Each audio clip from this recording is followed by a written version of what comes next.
الحمدللہ رب العالمین والصلاة والسلام علی رسولہ الکریم۔ ناظرین محترم، جیسا کہ ہم جانتے ہیں کہ قرآن حکیم کتاب ہدایت ہے، تو یہ اپنے مخاطب کو ہدایت کی طرف متوجہ رکھتا ہے، یعنی اس کا جو بنیادی موضوع ہے وہ ہدایت الناس ہے۔ لیکن چونکہ اللہ تبارک و تعالی خالق ارض و سماوات بھی ہے اور تمام علوم کا سرچشمہ بھی ذات الہی ہے، تو لہٰذا کہیں کہیں اشارے میں اللہ تبارک و تعالیٰ ان چیزوں کی طرف رہنمائی فرما دیتے ہیں کہ جو اہل علم کے لیے، جستجو کرنے والوں کے لیے بڑی ہی قیمتی ہوتی ہیں، لیکن بالعموم ان کو بڑے سرسری انداز میں بیان کیا جاتا ہے تاکہ عام آدمی جو ہے وہ اس پر آسانی سے گزر جائے، اور جو اہل علم ہیں وہ وہاں ٹھٹک جاتے ہیں، چونک جاتے ہیں کہ یہ بات، اس میں کوئی نہ کوئی راز ہے۔ تو ایسا ہی ایک مقام آج ہم آپ کے سامنے رکھ رہے ہیں، سورہ المدثر کی آیات 27 تا 31۔ آیات زیادہ ہیں چونکہ، تو میں آیات کی تلاوت نہیں کر رہا ہوں، صرف ترجمہ آپ کے سامنے رکھ رہا ہوں تاکہ اس نقطے کو ہم سمجھ سکیں کہ کیسے اللہ تبارک و تعالیٰ متوجہ فرماتے ہیں کسی چیز پر غور و فکر کے لیے۔ فرمایا کہ اور کیا جانو تم کیا ہے جہنم، وہ جو کہ نہ باقی رہنے دے اور نہ چھوڑے، جھلسا دینے والی کھال کو، اور اس پر مقرر ہیں 19 محافظ، اور نہیں بنائے ہیں ہم نے دوزخ کے یہ محافظ مگر فرشتے ہی، اور نہیں بنایا ہم نے ان کی تعداد کو مگر کافروں کے لیے ایک آزمائش۔ یہاں سے اب غور و فکر کرنے کی ضرورت ہے۔ دیکھیے، فرشتوں کی تعداد کے بارے میں قرآن حکیم میں اور جگہ بھی ذکر ہے، جیسے سورہ الحاقہ کی 17ویں آیت میں اللہ تعالیٰ نے فرمایا وَيَحْمِلُ عَرْشَ رَبِّكَ فَوْقَهُمْ يَوْمَئِذٍ ثَمَانِيَةٌ، اس دن یعنی روز محشر تیرے رب کے عرش کو اٹھائے ہوئے ہوں گے 8 فرشتے۔ وہاں لفظ 8 آیا ہے، لیکن اس کے بعد اس کی کوئی تفصیل یا اس کی مزید کوئی وضاحت نہیں کی گئی۔ یہاں آپ دیکھیے کہ جیسے ہی یہ بات آئی سورہ المدثر میں کہ اس پر مقرر ہیں 19 محافظ، تو اس کو صرف ایسے ہی نہیں چھوڑ دیا گیا، آگے دیکھیے کتنی اس کی وضاحتیں آ رہی ہیں۔ ایک تو یہ فرمایا کہ اور نہیں بنائے ہم نے دوزخ کے یہ محافظ مگر فرشتے ہی، پھر یہ فرمایا کہ اور نہیں بنایا ہم نے ان کی تعداد کو مگر کافروں کے لیے ایک آزمائش، پھر فرمایا تاکہ یقین کر لیں اس کا وہ لوگ جنہیں دی گئی تھی کتاب، اور بڑھے ایمان والوں کا ایمان۔ یہ سب کس چیز کے بارے میں کہا جا رہا ہے؟ تعداد کے بارے میں، کہ ہم نے ان کی تعداد کو ایک آزمائش بنایا ہے، یعنی نمبر جو ہے 19 کا جو نمبر ہے اس کے بارے میں اتنی وضاحتیں آ رہی ہیں۔ اور فرمایا اور نہ شک میں رہیں وہ لوگ جنہیں دی گئی کتاب اور اہل ایمان، اور تاکہ کہیں وہ لوگ جن کے دلوں میں بیماری ہے اور کافر کیا چاہتا ہے اللہ اس مثال سے۔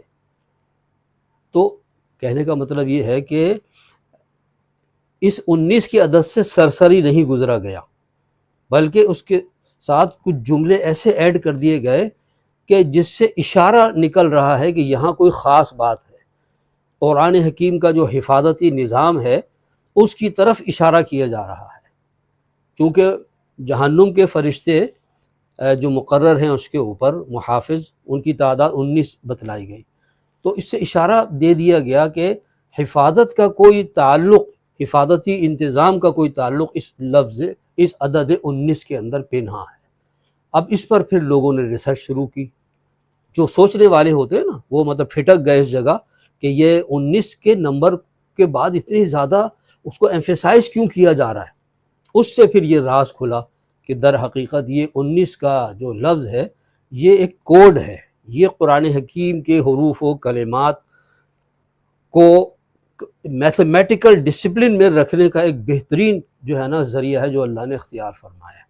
اب اس کی سب سے بڑی مثال تو ہے بسم اللہ الرحمن الرحیم، اس کے اندر 19 حروف ہیں ٹوٹل، اور یہ ہر سورت کے شروع میں رکھی گئی ہے، تو گویا کہ یہ محافظ ہے اس سورت کے کلمات کی۔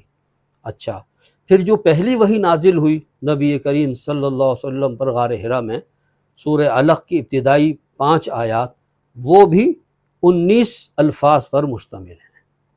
یہ محض اتفاق نہیں ہو سکتا۔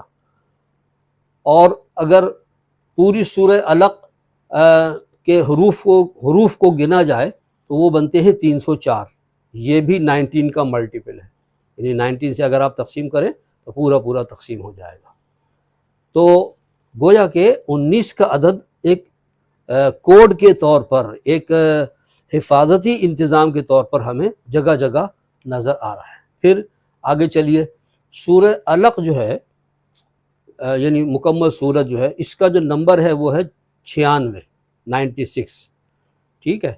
تو اگر آپ سورہ والناس سے گننا شروع کریں یہاں تک تو پورے 19 عدد بنتے ہیں، یعنی آخر سے اگر قرآن حکیم پہ چلیں تو سورہ علق کا نمبر ہے 19واں، اور اگر شروع قرآن سے چلیں تو اس سے پہلے 95 صورتیں ہیں، 114 میں سے 95 صورتیں پہ ہیں، اور 95 جو ہے یہ کل کا کل عدد جو ہے 19 سے تقسیم ہو جاتا ہے، یعنی ملٹیپل ہے 19 کا۔ یعنی اس سے یہ پتہ چلا کہ صورتوں کی پلیسمنٹ بھی جو ہے نا وہ بھی اس 19 کی عدد کے ذریعے سے فکس کی گئی ہے، ذرا ایک لفظ بھی ادھر سے ادھر نہیں ہو سکتا۔ اچھا، یہ تو ہوئی پہلی وحی کی بات۔ اب آخری جو مکمل صورت نازل ہوئی ہے سورۃ النصر، اس کے بھی الفاظ ٹوٹل 19 ہیں۔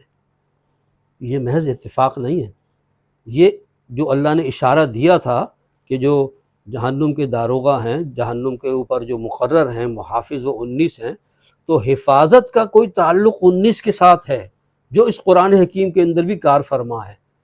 تو اس کو پھر ڈسکور کیا گیا، بہت اس کے اوپر ریسرچز ہوئی۔ ایک حیرت انگیز بات یہ سامنے آئی کہ جو حروف مقطعات جن صورتوں کے شروع میں ہیں، جیسے سورہ البقرہ کے الف لام میم آتا ہے، تو الف لام میم 3 حروف ہے نا، یہ تینوں حروف اس پوری صورت کے اندر جب آپ ٹوٹل کریں گے، الف کتنی مرتبہ آیا؟ 19 کا ملٹیپل ہوگا۔ لام کتنی دفعہ آیا؟ 19 کا کمپلیٹ ملٹیپل ہوگا۔ کتنی حیرت کی بات ہے۔ اور میم، الف لام میم 3 حروف ہے نا، میم بھی پوری صورت میں، سورہ بقرہ جو 2.5 سپاروں پر مشتمل ہے، اتنی طویل صورت کے اندر آپ گنتے جائیں تو میم جو ہوگا جب اس کا ٹوٹل آپ کریں گے وہ بھی 19 سے کمپلیٹ ڈیوائیڈ ہو جائے۔ یعنی کیا مطلب؟ یہ حروف مقطعات جو ہیں نا، یہ پہرے دار ہیں، یہ محافظ ہیں اس سورت کے ایک ایک حرف کے۔ حتیٰ کہ اس کی ایک دلچسپ مثال یہ ہے کہ سورہ قاف جو ہے اس میں صرف ایک لفظ آیا نا شروع میں، قاف والقرآن الحکیم، ٹھیک ہے۔ اب اس کو جب گننا شروع کیا گیا تو پتہ چلا کہ 19 کا ملٹیپل بنانے کے لیے، یعنی اس حساب کو قائم رکھنے کے لیے ہر جگہ تو قوم کا لفظ آیا ہے، قوم ہود، قوم صالح، لیکن جب حضرت لوط کا ذکر آیا تو وہاں قوم کے لفظ کو چھوڑ کر اخوان و لوط کہا گیا۔ کیوں؟ اس لیے کہ اگر وہاں بھی قوم کا لفظ لاتے تو وہ تعداد جو تھی وہ 19 کے ملٹیپل نہ بنتی۔ اس قدر باریک کیلکولیشن پورے قرآن حکیم کے اندر، ذرا اندازہ کیجئے کوئی انسانی کلام ایسا ہو سکتا ہے کہ جو مربوط بھی ہو، منظم بھی ہو، با معنی بھی ہو، ہدایت کا سرچشمہ بھی ہو، اور اس کے اندر اتنا باریک میتھمیٹیکل جو ہے وہ قاعدہ بھی چل رہا۔ 19 کے ملٹیپل جناب پوری آپ قرآن حکیم کے اندر ڈھونڈتے چلے جائیں تو یہ حیرت انگیز بات ہے۔ اور قرآن حکیم ایسے بہت سارے مقامات پر اشارے کرتا ہے، کیونکہ جیسا کہ میں نے عرض کیا کہ قرآن نہ سائنس کی کتاب ہے، نہ میتھمیٹکس کی ہے، نہ فزکس کی ہے، نہ کیمسٹری، لیکن علوم کا سرچشمہ ہے۔ تو وہ چیزیں کہ جو انسان کے علوم سے متعلق ہیں ان کو اللہ تبارک و تعالیٰ اشارے کے اندر بتلاتے ہیں، یا تاکہ انہی کے لیے مفید ہو جو سمجھ سکتے ہیں یا سمجھنا چاہتے ہیں۔ تو اللہ تعالیٰ ہمیں قرآن حکیم میں گہرائی میں جا کر غور و فکر کرنے کی توفیق عطا فرمائے۔ وآخر دعوانا ان الحمد للہ رب العالمین۔